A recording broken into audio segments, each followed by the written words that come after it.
Hello and welcome to the Godzilla 65 YouTube channel. I'm William Shemansky.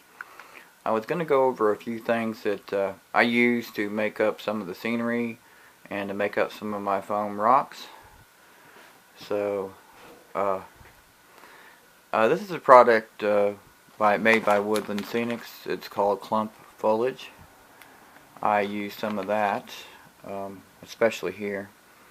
I got a medium green and then a light green on top, and then over here I have some coarse turf, which it's a light green, and that's good for doing some grass, some light grass and stuff. Here are some foam rocks that these are like some of the first ones I did. So I haven't really decided what to do with them. Yeah, they got some crazy colors on them. I did some washes on them. And then this one right here. Might add some foliage to it, or maybe some grass or something. Maybe make them a hill or something. I don't know. These are just some ones I made first. And they're made out of expanding foam. Alright, so I'm going to set these over here as we go. My table isn't really big enough.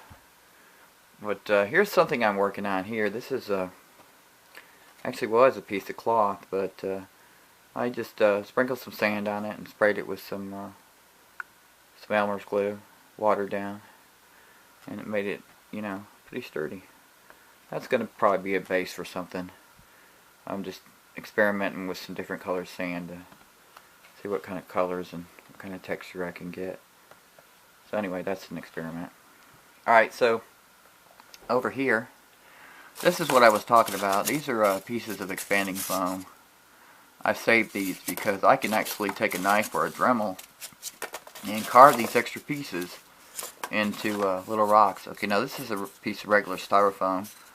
I've been experimenting with carving it into some small rocks and stuff.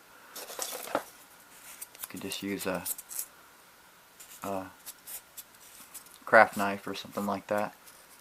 I didn't bring it back here with me. I should have. See that? You can cut that into a nice rock by using a Dremel or a knife. And I saved just all the extra pieces I had. See, that could be cut into a rock. I mean, this is, you know, this is what they look like. So, you know, that crazy shape right there to that rock shape. And that's what I did. And so I'll put that back over there.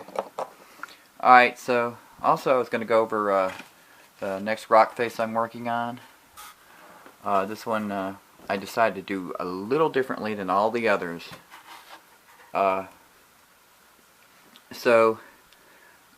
did some painting on it. It's already been cut the way I want it. I added some not ballast, but just some rock-like debris and stuff to it, and I painted over it to give it more of a rocky surface. The painting is not done on it, and so this is actually going to look good after I get it done. Up here on the top, this area back here, that's not going to be a rock, but that's not going to be part of the rock face. I decided to that's going to have foliage covered all over it. And the reason I did that is because it took so long to build up the foliage on my base that that foliage is not cheap. So I decided that all I'm going to have to do is I'm probably going to paint this like a dark green and put foliage all over it. And then I don't have to build it up too much. And that's going to be foliage up on top of the rock face. And so I did this a lot differently. I actually, this is what the bottom of it looks like. There's where I did some painting. I mounted it on a piece of a board to make it easier to paint and to work on. The other ones I didn't do that way, and as you can see, it's not going to come off. So anyway, this is not done yet, but it's work in progress. Alright, so this is what I used on the base. And it is just called ballast. It's a medium brown color. I was kind of looking for something like maybe a sandy kind of thing, but this is as close as I got to it. And so all I did was I just put some down. I actually put some Elmer's glue down first and then put it on top and sprayed it again with watered down Elmer's glue. And over here is expanding foam I use. Comes in a can. And I've been experimenting with some spackling. After I carve out the foam rock, I put some spackling on it first to kind of cover up some of the holes. And then after that dries real good, then I put Durham's water putty on it, which was recommended by John LeGrand from Legrandzilla YouTube channel. You should check out his stuff. And so that's what I did this one with, and it turned out so much better than the others. It actually has some weight to it, not like a rock though, but it's more sturdy though, because since I used that water putty on it. I mean, I don't foresee, I've dropped it a couple of times by accident and it still worked out okay. So anyway, basically that's how I made a few things. If you have any questions about making scenery or bases, feel free to ask me. You can leave it in the comment section.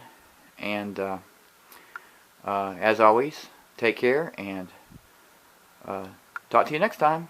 And hopefully everything will go good and I'll get this rock face done. So, take care.